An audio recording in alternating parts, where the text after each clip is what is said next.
രണ്ട് ശമൂവേലിന്റെ പുസ്തകം അധ്യായം 3. ശൌലിന്റെ കുടുംബവും ദാവീദിന്റെ കുടുംബവും തമ്മിൽ ദീർഘകാലം യുദ്ധം നടന്നു. എന്നാൽ ദാവീദിന് ബലം കൂടിക്കൂടിയും ശൌലിന്റെ ഗൃഹം ക്ഷയിച്ചും വന്നു. ദാവീദിന് ഹെബ്രോനിൽ വെച്ച് പുത്രന്മാർ ജനിച്ചു. യിസ്രായേൽക്കാരത്തിയായ അഹീനോവം പ്രസവിച്ച അമ്നോൻ അവന്റെ ആദ്യജാതൻ. കർമ്മേല്യൻ നാബാലിന്റെ വിധവയായിരുന്ന അബീഗയിൽ പ്രസവിച്ച കിലെയാബ് രണ്ടാമത്തവൻ. ഗെശൂർ രാജാവായ തൽമയിയുടെ മകൾ മയഖയുടെ മകനായ അബ്ശാലോം മൂന്നാമത്തവൻ. ഹഗ്ഗീത്തിന്റെ മകനായ അദോനീയാവ് നാലാമത്തവൻ. അബീത്താലിന്റെ മകനായ ശെഫത്യാവ് അഞ്ചാമത്തവൻ. ദാവീദിന്റെ ഭാര്യയായ എഗ്ലാ പ്രസവിച്ച ഇത്രയാം ആറാമത്തവൻ. ഇവരാകുന്നു ഹെബ്രോനിൽ വെച്ച് ദാവീദിന് ജനിച്ച പുത്രന്മാർ. ദാവീദിന്റെ ഭടന്മാരും ശൌലിന്റെ കുടുംബത്തോട് വിധേയത്വം ഉണ്ടായിരുന്ന ഭടന്മാരും തമ്മിലുള്ള യുദ്ധം തുടർന്നുകൊണ്ടിരുന്നു. ശൌലിന്റെ അനുയായികളിൽ അബ്നേർ കൂടുതൽ ശക്തനായി. എന്നാൽ ശൌലിന് അയ്യാവിന്റെ മകളായി രിസ്പ എന്നു പേരുള്ള ഒരു വെപ്പാട്ടി ഉണ്ടായിരുന്നു. ഈശ്ബോശേത്ത് അബ്നേരിനോട്, നീ എന്റെ അപ്പന്റെ വെപ്പാട്ടിയുടെ അടുക്കൽ ചെന്നത് എന്ത് എന്ന് ചോദിച്ചു. അബ്നേർ ഈശ്ബോശേത്തിന്റെ വാക്കുകൾ നിമിത്തം ഏറ്റവും കോപിച്ചു, പറഞ്ഞത്, ഞാൻ യെഹൂദാ പക്ഷത്തിലുള്ള ഒരു നായ്ത്തലയോ? ഇന്ന് ഞാൻ നിന്റെ അപ്പനായ ശൌലിന്റെ കുടുംബത്തോടും അവന്റെ സഹോദരന്മാരോടും സ്നേഹിതന്മാരോടും ദയ കാണിക്കുകയും നിന്നെ ദാവീദിന്റെ കയ്യിൽ ഏല്പിക്കാതിരിക്കുകയും ചെയ്തിട്ടും ഇന്ന് ഈ സ്ത്രീ നിമിത്തം നീ എന്നെ കുറ്റം ചുമത്തുന്നുവോ? ശൌലിന്റെ കുടുംബത്തിൽ നിന്ന് രാജത്വം മാറ്റുകയും ദാവീദിന്റെ സിംഹാസനം ദാൻ മുതൽ ബേർശേബ വരെ യിസ്രായേലിനും യെഹൂദയിലും സ്ഥാപിക്കുകയും ചെയ്യുവാൻ തക്കവണ്ണം യഹോവ ദാവീദിനോട് സത്യം ചെയ്തതുപോലെ ഞാൻ അവന് സാധിപ്പിച്ചു കൊടുക്കാതിരുന്നാൽ ദൈവം അബ്നേരിനോട് തക്കവണ്ണവും അധികവും ചെയ്യട്ടെ. ഈശ്ബോശേത്ത് അബ്നേരിനെ ഭയപ്പെടുക കൊണ്ട് അവനോട് പിന്നെ ഒരു വാക്കും പറയുവാൻ കഴിഞ്ഞില്ല. പിന്നീട് അബ്നേർ ഹെബ്രോനിൽ ദാവീദിന്റെ അടുക്കൽ തനിക്കു പകരം സന്ദേശവാഹകരെ അയച്ചു. ദേശം ആർക്കുള്ളത്? എന്നോട് ഉടമ്പടി ചെയ്യുക. എന്നാൽ എല്ലാ യിസ്രായേലിനെയും നിന്റെ പക്ഷത്തിൽ വരുത്തേണ്ടതിന് എന്റെ സഹായം നിനക്ക് ഉണ്ടാകും എന്ന് പറയിച്ചു. അതിന് ദാവീദ്, നല്ലത്, ഞാൻ നിന്നോട് ഒരു ഉടമ്പടി ചെയ്യാം. എന്നാൽ ഞാൻ ഒരു കാര്യം നിന്നോട് ആവശ്യപ്പെടുന്നു. നീ എന്നെ കാണുവാൻ വരുമ്പോൾ ആദ്യം തന്നെ ശൌലിന്റെ മകളായ മീഖളിനെ കൂട്ടിക്കൊണ്ട് വരാതിരുന്നാൽ നീ എന്റെ മുഖം കാണുകയില്ല എന്ന് പറഞ്ഞു. ദാവീദ് ശൌലിന്റെ മകനായ ഈശ്ബോശേത്തിന്റെ അടുക്കൽ സന്ദേശവാഹകരെ അയച്ചു. ഞാൻ വിവാഹ നിശ്ചയത്തിന് ഫെലിസ്ത്യരുടെ 100 അഗ്രചർമ്മം കൊടുത്തു വാങ്ങിയ എന്റെ ഭാര്യയായ മീഖളിനെ എനിക്ക് തരുക എന്ന് പറയിച്ചു. ഈശ്ബോശേത്ത് അവളെ ലയീശിന്റെ മകനും അവളുടെ ഭർത്താവുമായ ഫൽത്തിയേലിന്റെ അടുക്കൽ നിന്ന് ആളയച്ചു വരുത്തി. അവളുടെ കൂടെ ഇറങ്ങിത്തിരിച്ച അവളുടെ ഭർത്താവ് കരഞ്ഞുകൊണ്ട് ബഹൂരീം വരെ അവളുടെ പിന്നാലെ വന്നു. അബ്നേർ അവനോട് മടങ്ങിപ്പോകുക എന്ന് പറഞ്ഞു. അവൻ മടങ്ങിപ്പോയി. എന്നാൽ അബ്നേർ യിസ്രായേൽ മൂപ്പന്മാരോട് സംസാരിച്ചു. ദാവീദിനെ നിങ്ങൾക്ക് രാജാവായി കിട്ടുവാൻ കുറെ കാലമായല്ലോ നിങ്ങൾ അന്വേഷിക്കുന്നത്.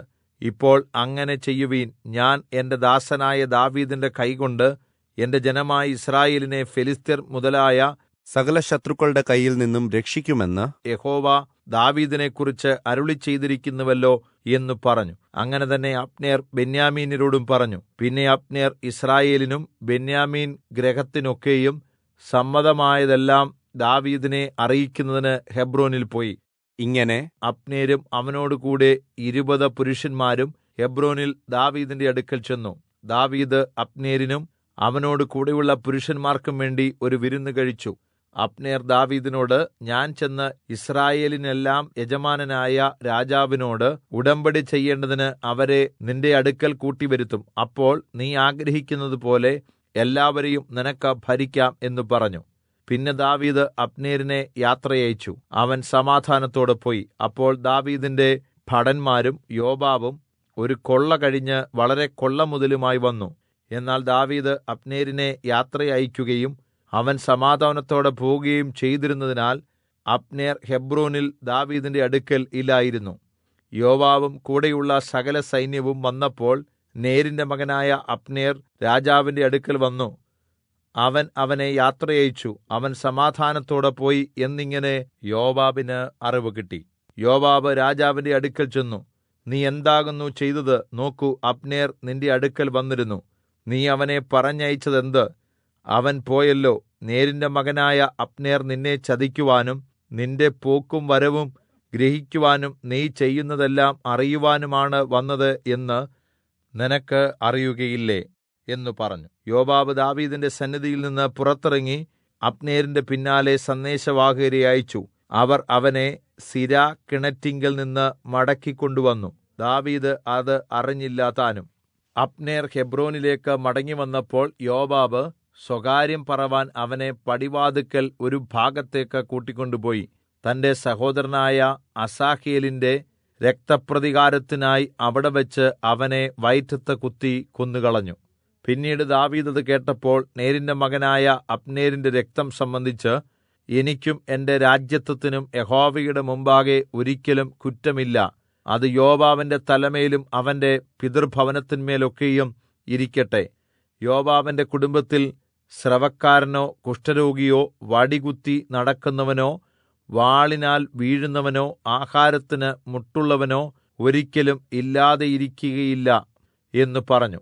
അബ്നേർ ഗിബെയോനിലെ യുദ്ധത്തിൽ തങ്ങളുടെ അനുജനായ അസാഹേലിനെ കൊന്നത് നിമിത്തം യോവാബും അവന്റെ സഹോദരനായ അബീശായിയും ഇങ്ങനെ അവനെ കൊന്നുകളഞ്ഞു. ദാവീദ് യോവാബിനോടും അവനോട് കൂടെയുള്ള സകല ജനത്തോടും, നിങ്ങളുടെ വസ്ത്രം കീറി ചാക്കുശീല ഉടുത്ത് അബ്നേരിന്റെ മുമ്പിൽ നടന്ന് വിലപിക്കുവിൻ എന്ന് പറഞ്ഞു. ദാവീദ് രാജാവ് ശവമഞ്ചത്തിന്റെ പിന്നാലെ നടന്നു.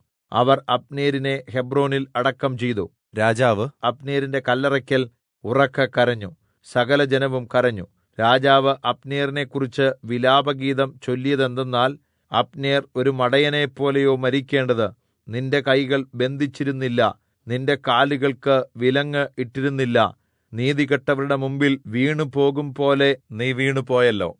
സകല ജനവും വീണ്ടും അവനെക്കുറിച്ച് കരഞ്ഞു. നേരം വൈകും മുമ്പ് ഭക്ഷണം കഴിപ്പിക്കേണ്ടതിന് ജനമെല്ലാം ദാവീദിനെ ഉത്സാഹിപ്പിക്കുവാൻ വന്നപ്പോൾ, സൂര്യൻ അസ്തമിക്കും മുമ്പ് ഞാൻ അപ്പം എങ്കിലും മറ്റ് യാതൊന്നെങ്കിലും ആസ്വദിച്ചാൽ ദൈവം എന്നോട് തക്കവണ്ണവും അധികവും ചെയ്യട്ടെ എന്ന് ദാവീദ് സത്യം ചെയ്തു പറഞ്ഞു. ഇത് ജനമെല്ലാം അറിഞ്ഞപ്പോൾ രാജാവ് ചെയ്തതെല്ലാം സർവ്വജനത്തിനും ബോധിച്ചിരുന്നതുപോലെ ഇതും അവർക്ക് ബോധിച്ചു. നേരിന്റെ പുത്രനായ അബ്നേരിനെ കൊന്നത് രാജാവിന്റെ അറിവോടുകൂടിയല്ല എന്ന് സകല ജനത്തിനും യിസ്രായേലിനൊക്കെയും അന്ന് ബോധ്യമായി. രാജാവ് തന്റെ ഭൃത്യന്മാരോട്, ഇന്ന് യിസ്രായേലിൽ ഒരു പ്രഭുവും മഹാനുമായവൻ വീണുപോയി എന്ന് നിങ്ങൾ അറിയുന്നില്ലയോ? ഞാൻ രാജാഭിഷേകം പ്രാപിച്ചവൻ എങ്കിലും ഇന്ന് ബലഹീനനാകുന്നു. സെരൂയയുടെ പുത്രന്മാരായ ഈ പുരുഷന്മാർ എനിക്ക് ഒതുങ്ങാത്ത കഠിനന്മാരത്രേ. ദുഷ്ടത പ്രവർത്തിച്ചവന് അവന്റെ ദുഷ്ടതയ്ക്ക് തക്കവണ്ണം യഹോവ പകരം കൊടുക്കട്ടെ എന്നു പറഞ്ഞു.